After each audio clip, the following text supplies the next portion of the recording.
أعوذ بالله من الشيطان الرجيم بسم الله الرحمن الرحيم الحمد لله رب العالمين والصلاة والسلام على أشرف الأنبياء والمرسلين سيدنا ونبينا محمد وعلى آله الطيبين الطاهرين وأصحابه المنتجبين وعلى جميع الأنبياء والمرسلين Rabbi shrah li sadri wa yassir li amri wahlul 'uqdatam min lisani yafqahu qawli.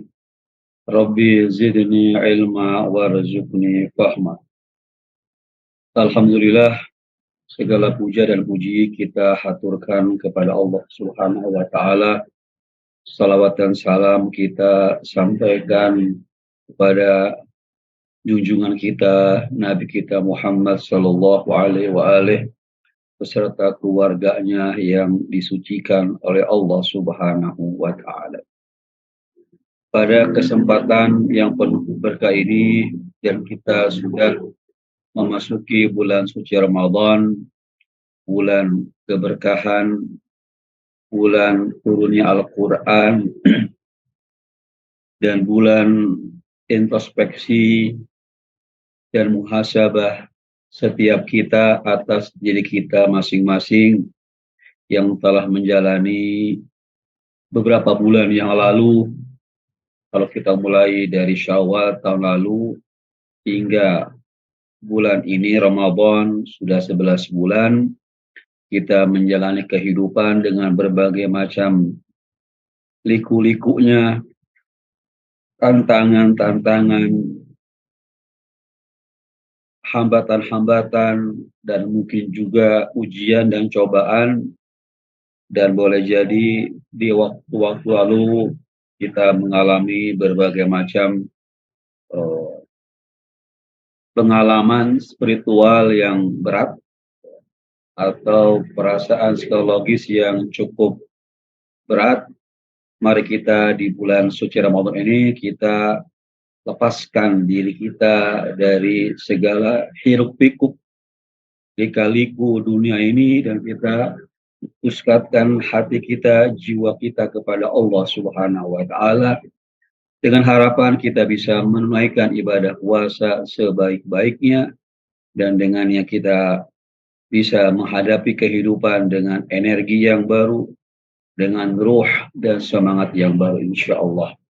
Pada kesempatan ini saya akan bacakan penjelasan dari Al-Imam Ali bin Abi Thalib tentang tujuan dari ahkam syariah dalam khutbah yang disebut dengan khutbah Qasi'ah, khutbah yang ke-192 dalam kitab Nahjul Balaghah.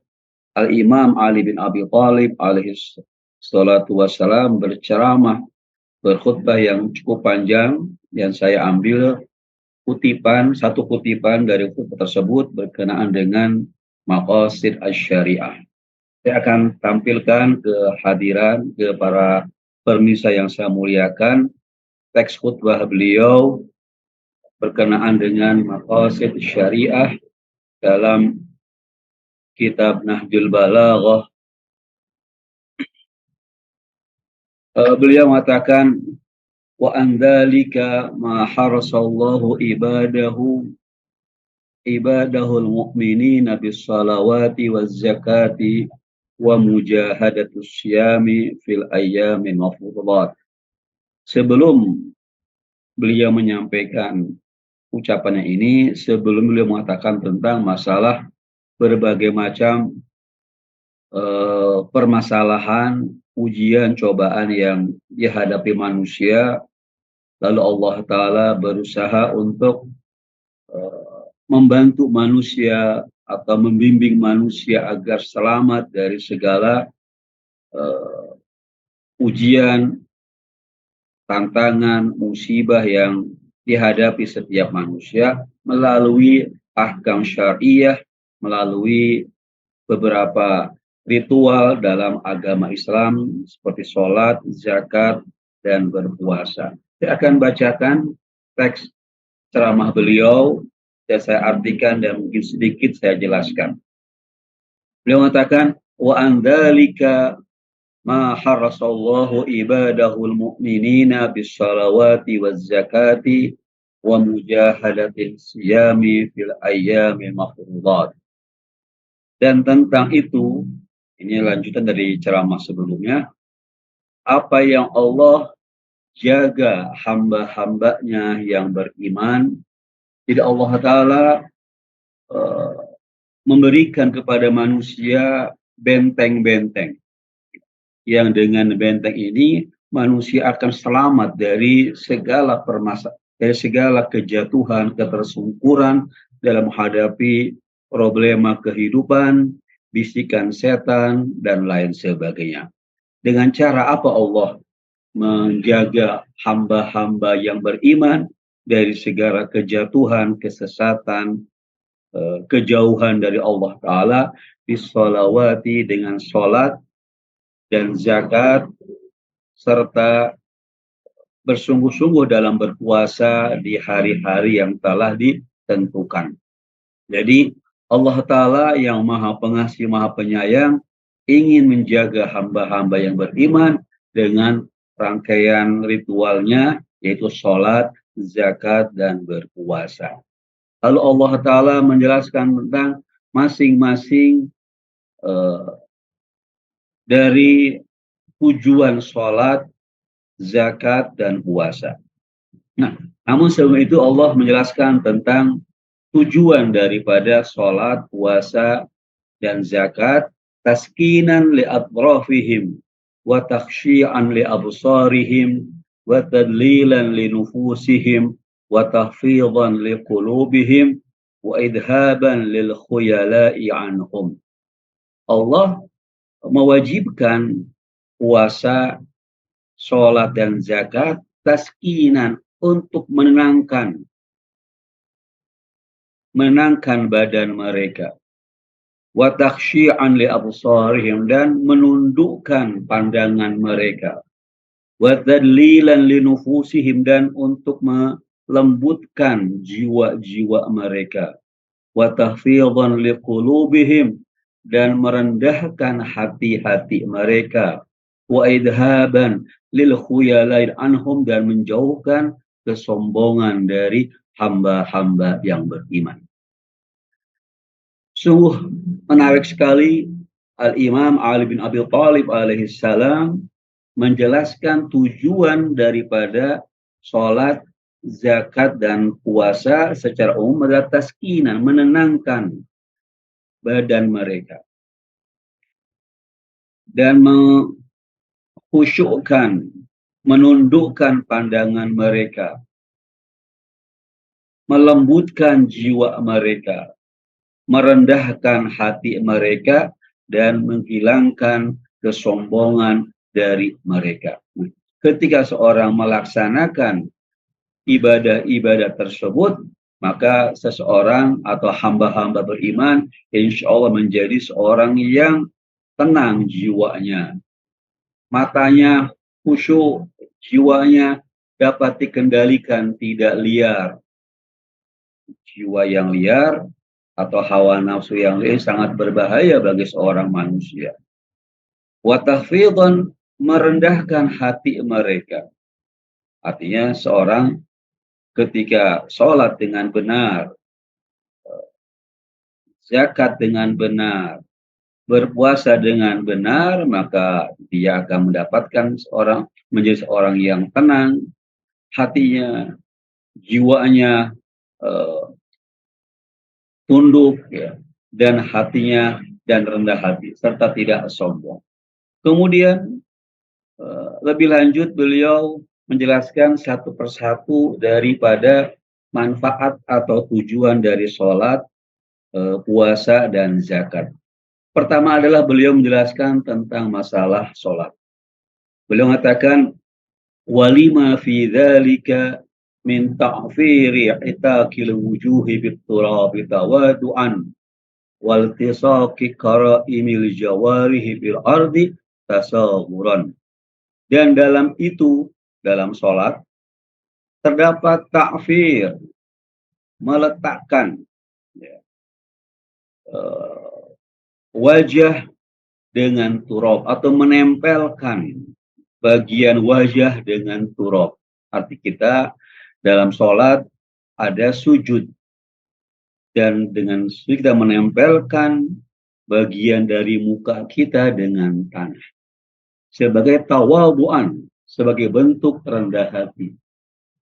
Kita tahu bahwasanya tanah adalah tempat yang kita injak sehari-hari. Nah, ketika kita sholat, kita diwajibkan untuk bersujud. Artinya, menempelkan bagian dari wajah kita ke tanah sebagai bentuk rendah hati. Wahai manusia, mengapa Anda bersombong sementara kau sujud mencium tanah yang setiap hari diinjak-injak oleh kita, oleh binatang, oleh manusia, dan lain sebagainya. Sholat adalah upaya agar manusia menjadi seorang yang tawadhu. Waltisaqi karaimil jawarihi bil ardi tasaghuran, dan menempelkan organ-organ tubuh yang mulia, jidat misalnya, kedua tangan kita, lutut kita ditempelkan dengan tanah atau bumi tasaghuran sebagai bentuk kecilnya kita. Kita kecil, tidak mempunyai la haula wala quwwah, tidak punya kekuatan, tidak punya upaya. Kita diperintahkan oleh Allah untuk sujud mencium tanah, mencium bumi, tunduk, meletakkan segala simbol-simbol kemuliaan tubuh kita ke tanah sebagai bentuk tawadhu dan tasawur kecil di hadapan Allah Subhanahu wa taala. Seorang mukmin ketika diperintahkan oleh Allah untuk sujud, ini sebuah pelajaran. Wahai hamba yang beriman, janganlah Anda menjadi seorang yang sombong.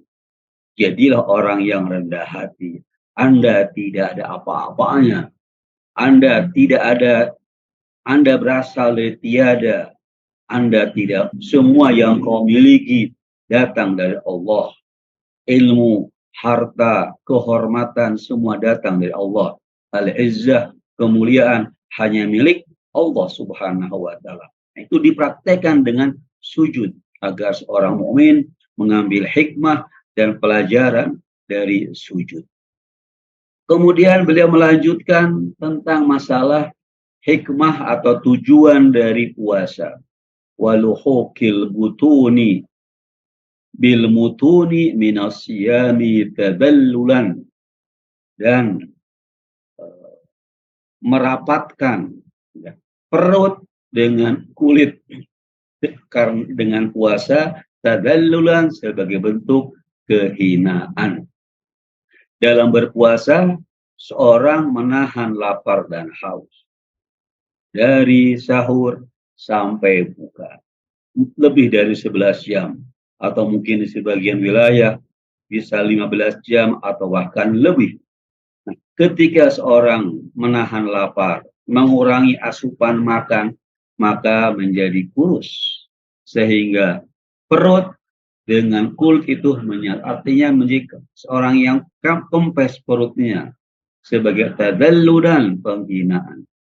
Jadi kita harus hina di hadapan Allah Subhanahu wa taala. Ini seorang yang lemah tak berdaya karena puasa, tidak punya energi, tidak punya kekuatan dengan puasa itu. Ini adalah sebagai sebuah tujuan dari diwajibkannya puasa agar kita merasakan betapa pedihnya perut keroncongan, perut yang kosong. Kita pikirkan bagaimana orang-orang di sekitar kita yang mencari sesuap nasi itu sangat sulit, atau bahkan mencari uang 5.000, 10.000 yang tidak begitu berarti, itu sangat sulit. Mereka seharian berpuasa, mungkin berhari-hari, sepanjang tahun sebagian dari mereka. Nah, kita sebagai orang mukmin yang punya kecukupan atau bahkan kelebihan, dididik oleh Allah Ta'ala berpuasa sehingga merasakan pedihnya lapar. Waluhukil butuni bil mutuni minasyami tadallulan.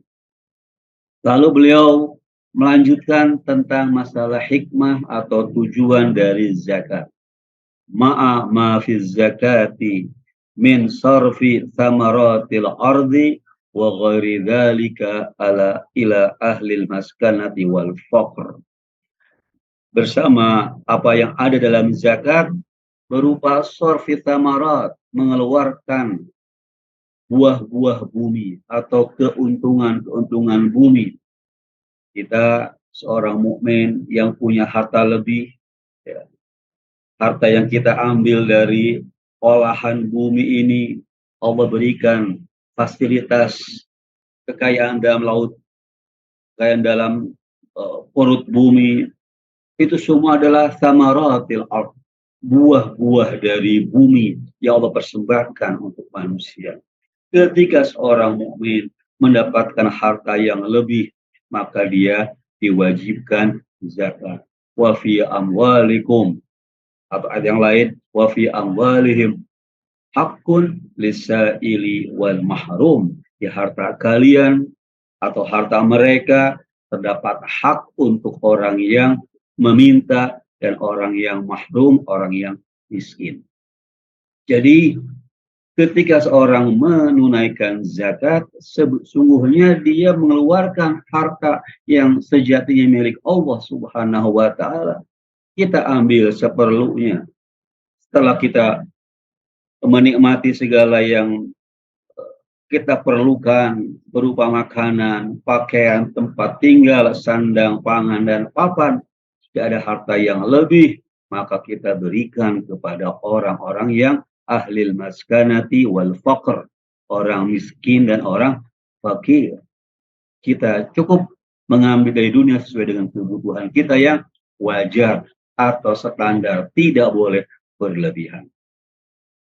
Ini adalah hikmah dan tujuan dari zakat yang diungkapkan oleh Al-Imam Ali bin Abi Thalib alaihi salatu wassalam. Lalu beliau melanjutkan, unduru ila ma fi hadhil af'ali min qam'i nawajimil fakhri wa qad'i tawalibil kibri. Perhatikan, kata beliau, perhatikan apa yang ada pada perbuatan-perbuatan ini. Sholat, zakat, dan puasa, apa tujuannya? Ini penting sekali para pemirsa Safinah. Apa tujuan dari semua itu? Adalah qam'i nawajimil fakhri, membidas, menghancurkan benih-benih kesombongan. Orang mungkin bisa menjadi sombong ketika dia punya kelebihan harta.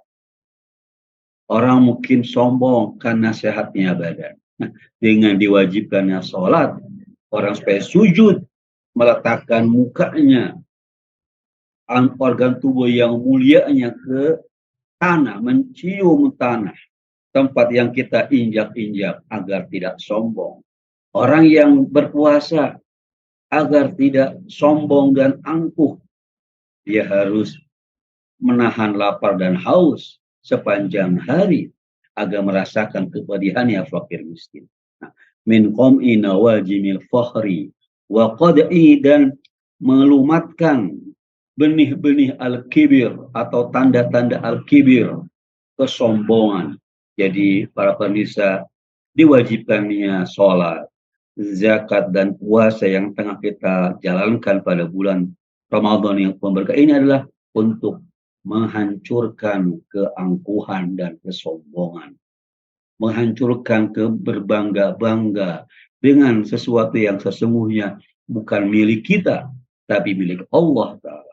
Orang bisa sombong dengan ilmunya, sombong dengan hartanya, sombong dengan fisiknya yang tampan dan cantik, sombong dengan jabatan yang dimilikinya. Semua itu bukan dari kita, tetapi dari Allah Ta'ala yang diberikan kepada kita.